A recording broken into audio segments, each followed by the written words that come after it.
The waiter matters of the law. ന്യായപ്രമാണത്തിൽ ഏറ്റവും ഘനമേറിയതും ഉപേക്ഷിക്കരുതാത്തതുമായ നിയമം ന്യായം, കരുണ, വിശ്വസ്തത ഇവയാണെന്ന് യേശു തമ്പുരാൻ നമ്മളെ പഠിപ്പിക്കുന്നുണ്ട്.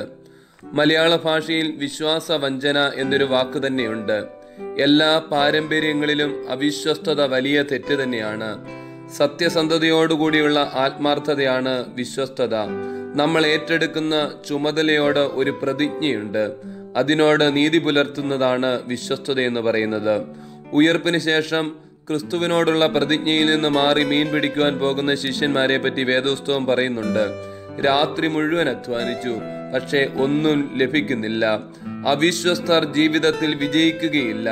പെന്തിക്കോസ്തിക്ക് ശേഷം ഇതേ ശിഷ്യന്മാർ തങ്ങളുടെ വിളിയോട് വിശ്വസ്തരാകുമ്പോൾ അവർ വലിയ അത്ഭുതങ്ങളെ പ്രവർത്തിക്കുന്നു. ജപ്പാനിൽ ബുദ്ധമത വിശ്വാസികൾക്കിടയിൽ ടീ മെഡിറ്റേഷൻ എന്ന ഒരു സമ്പ്രദായമുണ്ട്. ഒരു കപ്പ് ചായ ആസ്വദിച്ചു കുടിക്കുക.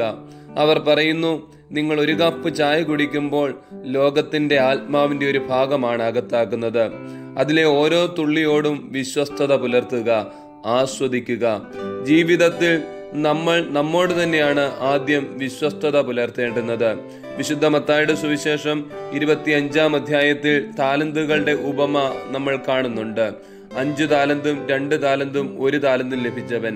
ആ താലന്ത് വർദ്ധിപ്പിച്ചവനോട് തമ്പുരാൻ ഇങ്ങനെയാണ് പറയുന്നത്: നല്ലവനും വിശ്വസ്തനുമായ ദാസനെ, നീ അല്പത്തിൽ വിശ്വസ്തനായിരുന്നു, ഞാൻ നിന്നെ അധികത്തിൽ വിചാരകനാക്കും.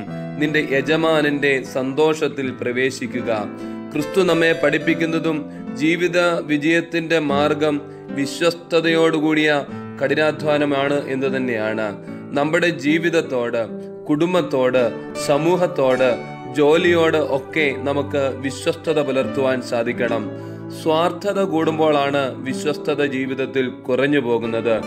അഴിമതിയും കൈക്കൂലിയും അന്യായവും അവിശ്വസ്തതയും എല്ലാം വലിയ പാപമാണ്.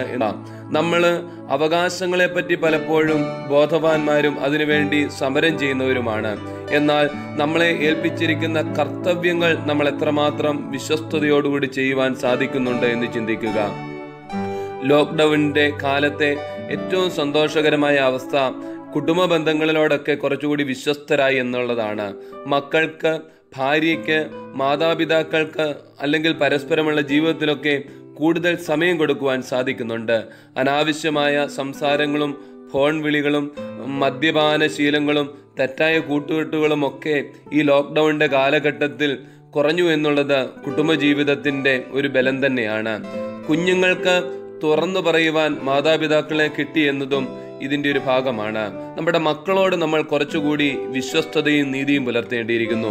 പലപ്പോഴും പല കുഞ്ഞുങ്ങളും പറയുന്നുണ്ട്, ഞങ്ങളുടെ ചില രഹസ്യങ്ങളൊക്കെ ഫേസ്ബുക്ക് ഫ്രണ്ട്സിനോടൊക്കെ പറഞ്ഞു, അതാണ് ഞങ്ങളുടെ ജീവിതം ദുരന്തമായി തീരുവാനിടയായതെന്നൊക്കെ. അപ്പം മനുഷ്യനല്ലാതായി മാറുന്ന ഒരു കാലഘട്ടത്താണല്ലോ ജീവിക്കുന്നത്. അതുകൊണ്ടാണ് നരവംശാസ്ത്രം പലപ്പോഴും പറയാറുണ്ട്, എലി എപ്പോഴും എലിയായിരിക്കും, സിംഹം എപ്പോഴും സിംഹമായിരിക്കും, കുരങ്ങ് എപ്പോഴും കുരങ്ങായിരിക്കും, കുറുക്കൻ എപ്പോഴും കുറുക്കനായിരിക്കും.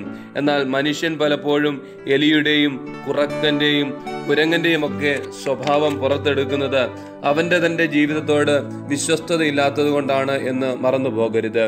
രാജകൊട്ടാരത്തിൽ വിദേശ രാജ്യത്ത് നിന്ന് ഒരു അതിഥി എത്തി. അയൽ രാജ്യത്തെ മന്ത്രി തന്നെയാണ് എത്തിയിരിക്കുന്നത്. തന്റെ രാജ്യത്തിന്റെ രഹസ്യങ്ങൾ ചോർത്തിക്കൊണ്ടാണ് വന്നിരിക്കുന്നത്. രഹസ്യങ്ങളൊക്കെ കേട്ടതിന് ശേഷം രാജാവ് പറയുന്നു, അവന്റെ കഴുത്ത് അറുത്തു മാറ്റുക. എല്ലാവരും ആശ്ചര്യപ്പെടുന്നു. നമ്മുടെ രാജ്യത്തിന് അവൻ നല്ലതല്ലേ ചെയ്തതെന്ന് ചോദിക്കുന്നു.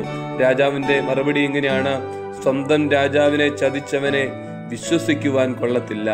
ഓർക്കുക, അവിശ്വസ്തതയുടെ മാർഗത്തിന് സ്വന്തം കഴുത്ത് കൊടുക്കേണ്ടിയിരിക്കുന്നു. അപ്പോൾ വിശ്വസ്തതയുടെ മാർഗം നമുക്ക് തിരഞ്ഞെടുക്കാം. ജീവിതം അനുഗ്രഹമാകട്ടെ.